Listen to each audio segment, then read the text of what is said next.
Welcome back, everybody, to Hoops HD's continuing, or I guess beginning coverage of Championship Week 2021 It's here. here as early as possible. We've never had a Championship Week video notebook earlier than this, but I'm your host, Chad Sherwood, joined by David Griggs. We've got Joey Fortson and Rocco Miller down the bottom row. Rocco joining us from Bracketeers.org. We just finished up that bracket rundown show, which you could find above or below or beside us on the Who knows? thing Yeah. here, whatever. But this is our Championship Week video notebook, David. What the hell does that mean? It means, well, it's exactly what it sounds like. We're reviewing what's happened and previewing what's going to happen. And it started tonight. If you didn't know, if you're watching this, you have to know. But conference tournaments have begun. The win in advance stage of the season is underway. Yeah, it is. And well, I also have two quick news items in terms of conference tournaments. Conference USA and the Patriot League both came out with announcements today that they're expanding their conference tournament fields. We're getting even more conference tournament games. Yes. Everybody is invited in both those leagues. They were going to both eliminate the bottom two teams. So, we don't even have a bracket from Conference USA. I don't know how they're doing it. Patriot League, Rocco, they've got teams that aren't going to get to 12 games, but they're still going to play the conference tournament. I think that if they win the conference tournament, they would be at 13. Is that the logic that I'm seeing here from the Patriot League? I think it's partially that, and I think you actually, were onto something when you sent an email before the announcement. When you said American was going to need to play almost every day to even get there, and I think the conference just probably looked at that as a whole and just said, you know what, let's just include them. And if they're gonna, by creating that extra round, they would have to win 4. And if they get their 2 games this weekend, they would get to 13 as conference tournament champions for America. So I think they just did the math on that. They're pretty smart in the Patriot League. And same with Bucknell. Bucknell only has 8 so far. 2 this weekend would be 10. I'm pretty smart. 3 rounds. Bucknell would probably get a bypass the first round, but they'd get to 13 with the conference tournament title also. So so here we go. Everybody's in. That's great. It's funny because last night, Loyola Maryland was in a game where they thought they had to win to get in, and they played their hearts out and went crazy, and it ended up being that they were getting in anyway. Yeah. It's been crazy, but yeah, we'll be getting to that. They get rewarded with playing in the first round still and having an extra game. It'll be coming up next Wednesday. The 2 first round games of the Patriot League. That conference will be all on campus sites. The Conference USA, David, an extra round with the curtain. Can't fault that. And will we get a quintuple header? I'll tell you what. Let's get to the games that were actually played tonight. Though we had the first 4 games, and one of them was a hell of a thriller. Here it is. The Horizon League tournament first round games were today, and let's just start right with the big one.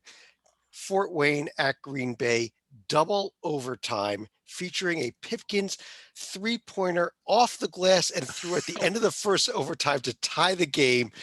Rocco, one of the best Horizon League games I've seen all season. One of the best games I've seen all season, honestly, to start championship week. Oh, it's just phenomenal. Yeah, I mean, there was a lot of runs within the game too. I mean, if you look, looks like Ken Palm's already got the graph put up. It looks like an earthquake.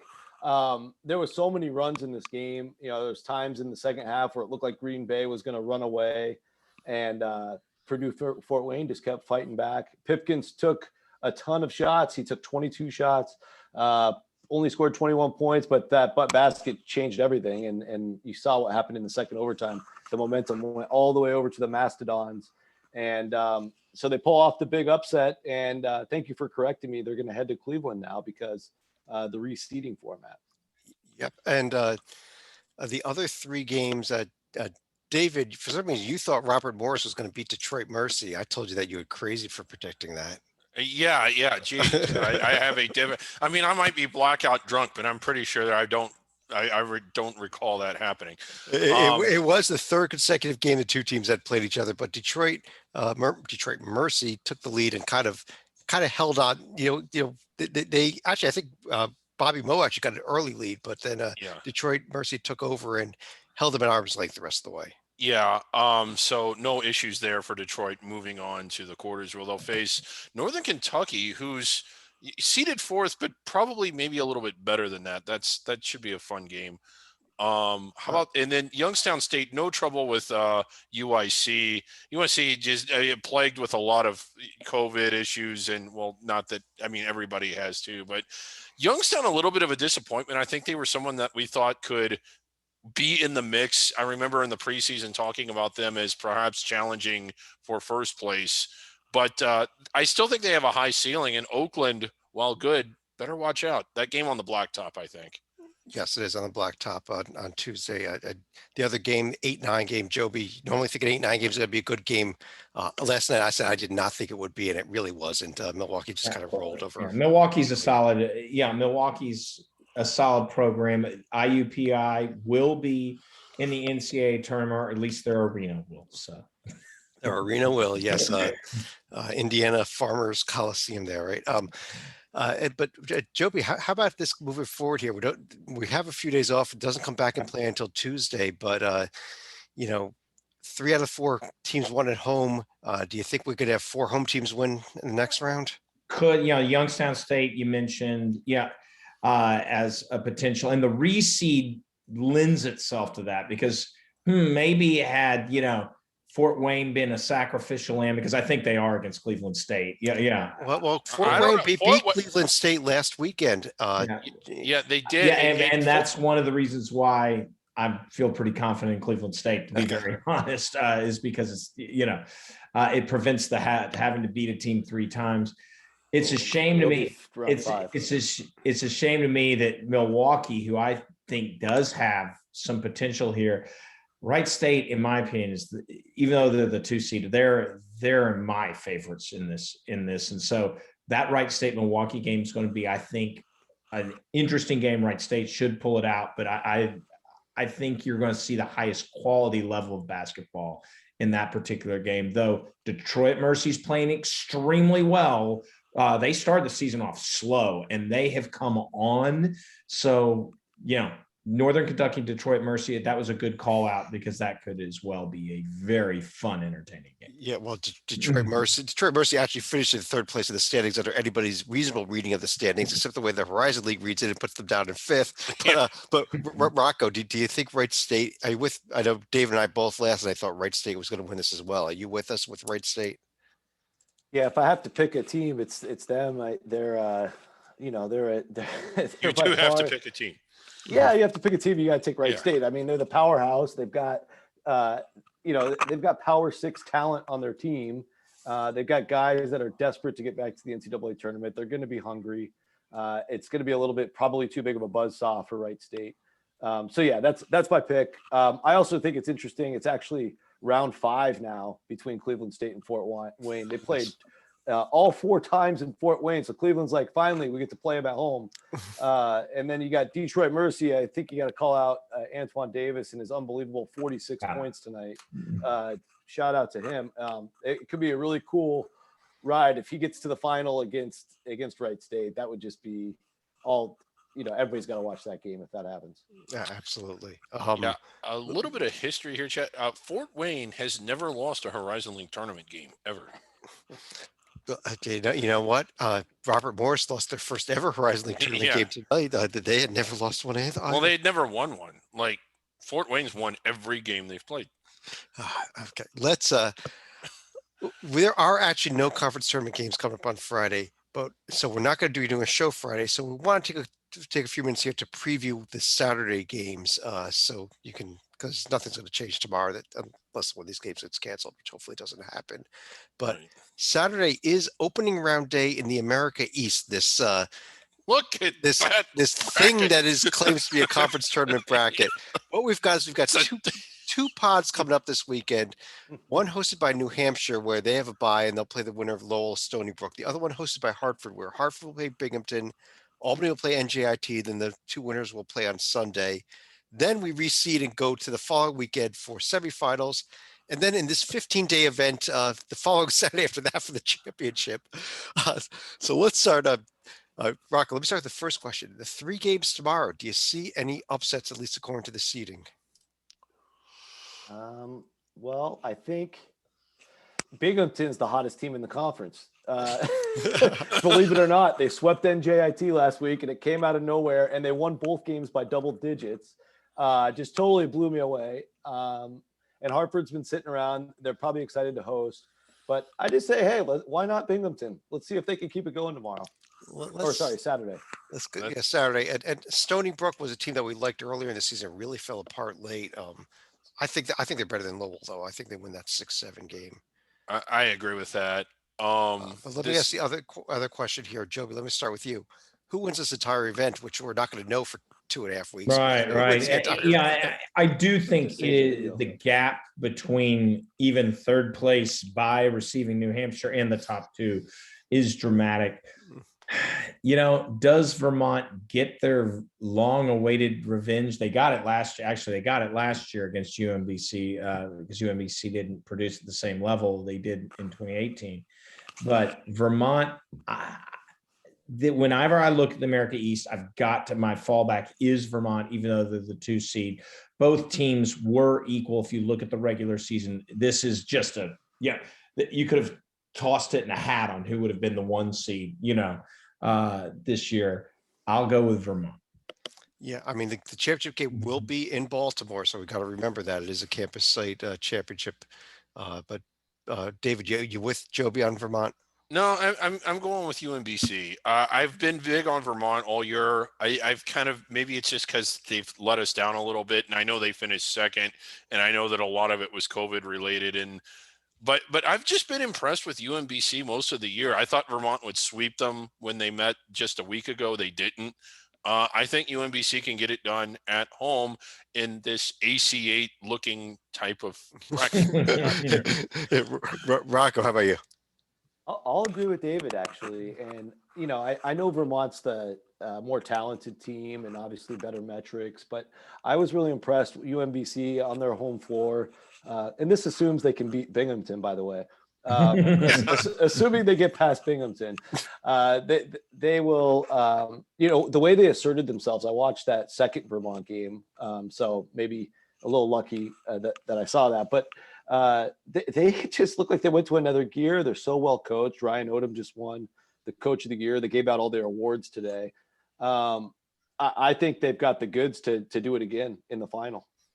I'm going with Vermont. So I think we're split 2-2 on the call here. And I will say this. I feel very strongly that the winner of this tournament for the second time in 3 tournaments will win their first game in the NCAA tournament. I don't think we're looking at a 16 seed. I think we're looking at a 15 seed, but I think there's 16 playing, to be very honest. But well, I mean, it's a 16 if it's Binghamton, honestly, but that's a definitely playing too. But okay. Beat a SWAC or a MEAC team when it comes. Big South also starts Saturday. Charleston Southern got shut down, so that meant Gardner Webb got a bye here as a 6 seed. Charleston Southern would have been the 11. But we do have the other 2 first-round games on campus sites. South Carolina Upstate's at High Point. Presby is at Hampton. David, do you predict either one of those games as an upset on Saturday? Not really. I mean, if Upstate knocks off High Point, I don't know if you'd call that an upset. If Presby knocks off Hampton, it will be an upset. No, and I kind of think – I think that there's Winthrop and then a big gap and then Radford and then a big gap and then everything else. So even if there is, it's not going to really amount to much. So you're saying that Winthrop is going to roll to this conference tournament title? In my opinion, yes. Rocco? I think Winthrop should roll to a title. They've passed almost every test this year, except for one, obviously. I think the real interesting thing will be in this tournament. Asheville got shut down 2 weeks ago. They have not played since, and they're suddenly just getting thrown into a 4 or 5 game that they get to host. And maybe they'll be able to struggle through that and still be able to beat Longwood. But Asheville's the team that beat Winthrop, and that could be a good semifinal, but they've got to get their legs back. And this all assumes they can even play in the tournament. These shutdowns have such wide ranges of effects, right? So that I think that's the story, is to see how they come back in that first game. Yeah, well, Longwood just lost the other night to Hampton, and it had a chance to host that game had they won it. So you got 2 teams that are, either one team that's going to be coming off a shutdown, the other team that's not playing well at all right now. And that quarterfinal, we get there on Monday. But Joby, are you going to call it upset in this tournament? You I'm go Winthrop? really rooting for Winthrop. These are the type of teams where a team that deserves it, has been the dominant team, is probably outside the bubble or just outside the bubble if they were to lose. This is one of those times like, man, Winthrop, just take care of business. You're an NCAA caliber team. They deserve to be in it, but they're not going to get in if they don't run the table. I am thinking they will, and I am rooting for them. Well, again, it starts with High Point, with Upstate at High Point and Presby at Hampton on Saturday. I don't see upsets in those games. USC Upstate was a Centenary Award candidate they climbed their way out of it for a very long time, and Presbyterian has been lost all season. All right. Well, that's it for Saturday's game. So we will be back again Saturday night to review them and preview what's coming up on Sunday. But before we get done for the night, we want to turn to our survival board. And David, that's the conference terms is one of those tabs up there. The other one is survival board. What the heck is a survival board? Well, it is an invaluable tool that is available for the selection committee that they use, presumably, to determine who they should be locking into the field and who they should be considering, and then who they should be, quite frankly, ignoring. Yeah, and heading into the day today, there were 330 teams on this board with a shot to win the NCAA championship. Yeah. We did have 4 teams that were eliminated, so 326 teams remain left. Yes. There it is. There's our current update. And as you can see here, if you are a selection committee member, you can come to this website, and let's say you're trying to decide whether or not Ohio State belongs in the NCAA tournament. You look at it and you see and they're you're bold, saying, of course, there they are. They're in bold, so they belong in. And again, if you can go down to the horizon, there it is at the bottom of the screen there. Like IUPUI lost today, and the committee's like, well, what do we do with them? Well, you don't consider them at all because they're no longer listed. Exactly. And if you look at a team that's in italics, that's a team that they should be debating. Yes. Did we get that right? Yeah, I think we got it all right. So that's where our survival board is. Like we said, we're at 326 teams. It's going to go slowly for the first few days, and then we're going to see that number start to really accelerate downwards. Yeah. And we will be taking teams off, even though they might be the conference's contingency team. They'll just come back on if something crazy happens. But yeah, we'll discuss that more as things go on here. Let me pull this down, though, and let me run through each of you now for any other final thoughts about what we saw on day one of championship week. Joby? The double overtime game was the fun one. And that epitomizes what championship week is about. And it won't be the first. Well, it was the first, but it will not be the last of the fun activity we get to see. If you are into basketball, this is a week to pay attention, and not just Michigan, Iowa, but these other games. An 18-day week, Rocco. Yeah, I recorded Michigan, Iowa. I didn't see one play, so I'll be watching that later because of this. This is what it's all about. Yeah. So I just say three quick things on the survival board. Watch out for Portland. They might not be able to play in the WCC tournament. Youngstown, I just wanted to say I think they hit the lottery because Oakland is the most bizarre 3 seed you're going to find anywhere at 10-10, and they get to play them. And then we all know Youngstown's got the players, and they've got 4 seniors. These guys are going to be playing their hearts out against Oakland and beyond if they can get by them. So watch out for them. And then also just the format, like we just saw the America East bracket. Obviously, it's crazy looking, but the premise is space out into 3 different weeks, so you can let the teams rest and recover. Do it as safely as possible. I kind of wish more leagues would have done that in the low major space, but at least we have a couple, and we'll see how it plays out. I agree completely. David, you want to fish out the show here? No matter who you are, you're 11 wins or less away from winning the national title. Unless you're in some of these conferences where it's like with his 15 rounds. Or you're Merrimack and you're in transition, or you're Delaware State. Just wait till you see the West Coast Conference 15-layer ladder. I think they would be inside the first 4 though. So then that would be that's 5 rounds. Okay, some of them might be 12. Yeah, it's okay. Whatever it is, you have a shot here as long as you are on that survival board. But on behalf of Rocco Miller from Bractier.org, Joby Fortson, David Griggs, I'm Chad Sherwood. We will be back Saturday night, Sunday night, Monday night, Tuesday night, every night. Every night. I don't know what else we're going to be doing. We're going to be 3 o'clock in the morning podcasting. Yeah. It's going to be pretty bad. But thanks for joining us, everybody, and have a great Friday and Saturday. We'll talk to you again Saturday night.